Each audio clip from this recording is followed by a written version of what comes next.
Estamos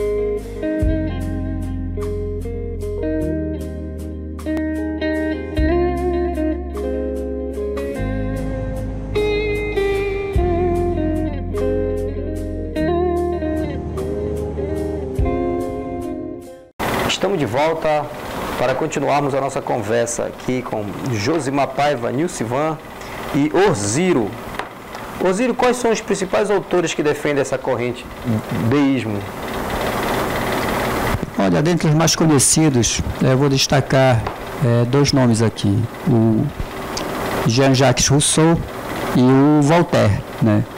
Eles praticamente levam essa corrente às últimas consequências, se distanciando do Deus Criador, mas tipo assim, eles vão, tipo o Voltaire, por exemplo, ele vai dizer que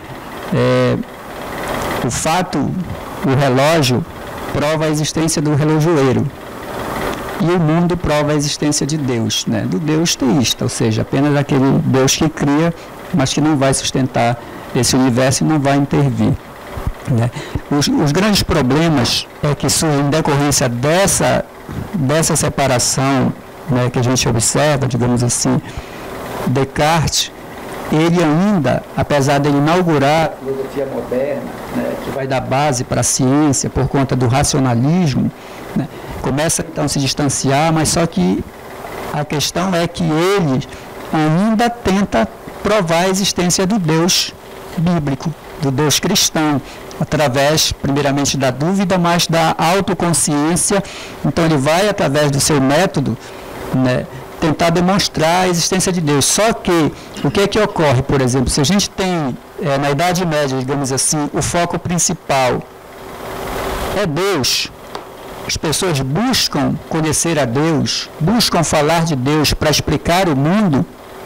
O que é que ocorre? A partir dos racionalistas, né, com Descartes e os demais que o seguiram, o foco deles agora é o mundo, o universo. Eles são atraídos pelo universo, querem conhecer, querem descobrir o universo. E aí eles vão se utilizar de Deus apenas como um elemento para fundamentar a sua explicação do universo, né? O que os teístas pensam o contrário, ou seja, todo o pensamento, a explicação da existência do mundo, do homem, inclusive do futuro, está baseado no fundamento principal que é Deus, né? A partir de Deus se explica toda a criação, né? E já os racionalistas começam essa tendência de tentar explicar o mundo através da razão. E aí alguns que utilizam-se de Deus apenas para também fazer o fundamento para a explicação do mundo, simplesmente. E, Orziro, na nova era, assim, quando se falava muito na nova era, falava muito numa divindade, numa ideia do divino de Deus, que era o panteísmo, né? O que é o panteísmo? O panteísmo é uma outra corrente filosófica que destoa do teísmo bíblico, do teísmo cristão. E ele destoa de que maneira? É a própria palavra panteísta, né? Panteísmo, se origina de duas palavras gregas, né? O pan, que é tudo, todo, e teísmo, que vem de theos, né? A palavra grega que traduz-se por Deus. Então, panteísmo significa tudo é Deus e Deus é tudo. Então, qual é a característica principal do panteísmo? É que ele, deixa eu lembrar uma coisa aqui que eu não falei, mas posso falar agora. Por exemplo, no teísmo existem duas realidades, né? Ou seja, o teísmo entende a realidade como sendo dupla, a realidade do Criador e a da criatura. Fora disso não tem mais nada, né? Ou seja, é Deus e o resto da criação. E aí eu já expliquei o que é que o Deus do teísta representa. O panteísmo, eles não vão ter essa diferenciação. Não tem duas realidades, uma única realidade. A realidade da natureza, a realidade do universo. E aí eles encaixam Deus dentro dessa realidade do universo que é una. E aí se confunde, por exemplo, Deus com a própria natureza. E aí a natureza entenda-se o universo como um todo, e tudo que existe de materialidade na natureza vai ser confundido com Deus, ou seja, vai haver então uma ruptura no panteísmo com relação a essa sobrenaturalidade, com relação a esse Deus que está fora do mundo, além do mundo. Não tem. A metafísica então não vai existir. Não vai existir o sobrenatural.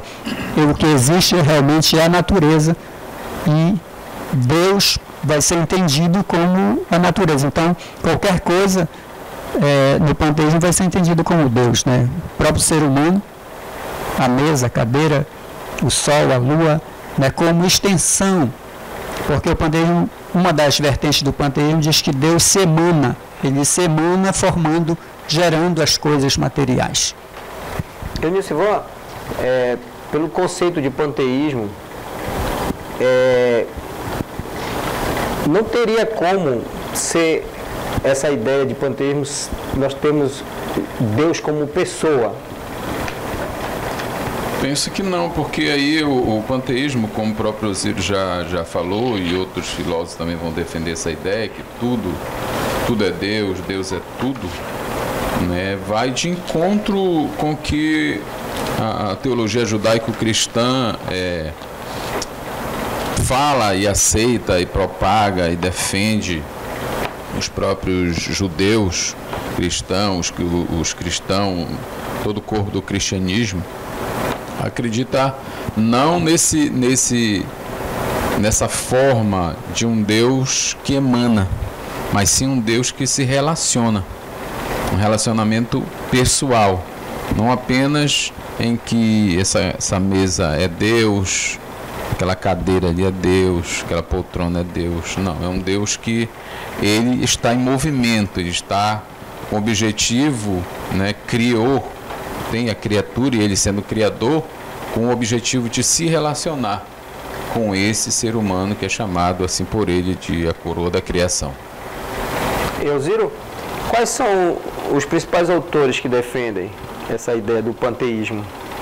Olha, o panteísmo a gente pode destacar, lá já bem antigo, entre os gregos, Parmênides, que já fazia essa identidade entre a natureza e Deus, né? Se abstendo de pensar num Deus que estivesse fora do mundo. E na época moderna, nós podemos falar sobre Spinoza, né? Benedito Spinoza, e também Leibniz, né? Eles desenvolveram pensamentos exatamente fazendo essa vinculação entre a natureza e Deus, né? Não admitindo a existência de Deus fora da natureza. E Josimar, partindo dessa ideia que nós estamos conversando já nesse momento sobre o panteísmo, cabe o Deus bíblico com essas características do panteísmo? É possível que o Deus bíblico seja panteísta? Não é possível, né, que o Deus da Bíblia ele seja o mesmo Deus do panteísmo, porque o Deus da Bíblia ele difere da sua criatura. Então ele é um Deus criador que cria coisas e que se relaciona com essas coisas e que não se confunde criador e criatura. E o panteísmo ele faz essa confusão, né? E mescla criador e criatura. Portanto, é improvável que o Deus panteísta seja o mesmo Deus bíblico, né? Porque nesse caso o Sol poderia ser uma divindade, a Lua, né? Na ideia e na visão do panteísmo. Sim, qualquer coisa que está na natureza, né? E aí é comum a gente verificar que quem defende, acredita dessa forma, né, em Deus, às vezes fazendo culto da natureza, né, de diversas formas. É possível por conta dessa crença, ou seja, Deus não está fora do mundo, está dentro do mundo, mas de forma a se confundir com o próprio mundo. E, Eusírio, e o que é que tu entende de panenteísmo? Panenteísmo é uma outra corrente filosófica, um outro pensamento filosófico, outra crença a respeito de Deus, outra concepção, é que, tipo assim, as pessoas discordaram dessas outras já existentes, então desenvolveram outra corrente, né? O panenteísmo acredita que Deus está relacionado com o mundo da mesma forma que a alma se relaciona com o corpo. Ou seja, se nós temos, o homem tem uma alma que habita no corpo, movimenta, anima este corpo, então, para o panteísta, Deus é a alma do mundo, que está movimentando a engrenagem do mundo. O panenteísmo. Panenteísmo. A gente percebe que ao longo da história da humanidade vai se desenvolvendo os pensamentos, as ideias, né? A forma como enxergar o divino, o sagrado. E se tu acha que, com exceção do teísmo, né, que é o Deus bíblico, essas outras correntes, tu acha que é uma tentativa do homem fugir da responsabilidade de uma relação com um Deus pessoal? Sim, porque o deísmo, que é o Deus que nós acreditamos, judaico-cristão, você percebe que esse ser humano ele tem suas responsabilidades. Ele tem uma prestação de conta, tem um manual, tem uns parâmetros para você trilhar. E as demais correntes filosóficas, muitas delas ficam no campo dos defensores dessa ideia, né? Então você não tem uma preocupação, parece-me, fica a sensação que não tem uma responsabilidade do ponto de vista de prestação de conta. Você vai perceber, daqui a pouco eu penso que nós vamos entrar mais fundo no teísmo, vamos ver que biblicamente existe uma responsabilidade, os judeus sabiam disso. Todos os cristãos sabem disso, uma responsabilidade, prestação de conta, diretriz de obediência, enquanto que essas correntes, elas não trazem, né, diretamente essa preocupação. Não tenho fixo algo para me adorar, para me prestar culto, tá? Algo que parece ficar assim bem mais, né, relax do ponto de vista do que eu não preciso, né, ser totalmente devocional, sou a única divindade, né? Parece que fica bem assim, um pouco mais livre, bem amplo. É isso que eu penso. Até agora a gente está conversando, discutindo, mas apesar dessas correntes às vezes não ver um Deus pessoal, mas está considerando alguma coisa além, né? Agora tem umas ideias assim que são um pouco mais radicais, que é a questão do ateísmo, que descarta totalmente a questão do divino, de Deus, né? Eles acham que não existe nada sobrenatural para se acreditar, né? Quais são os autores, Osírio, que se destacam com o pensamento ateísta? O ateísmo primeiramente dizer que o ateísmo, conforme tu já falaste, Lei, ele nega a crença na existência de Deus, né? Ou nega a realidade de qualquer Deus, principalmente o Deus, né, bíblico, e também diverge dos demais que nós já apresentamos aqui, né?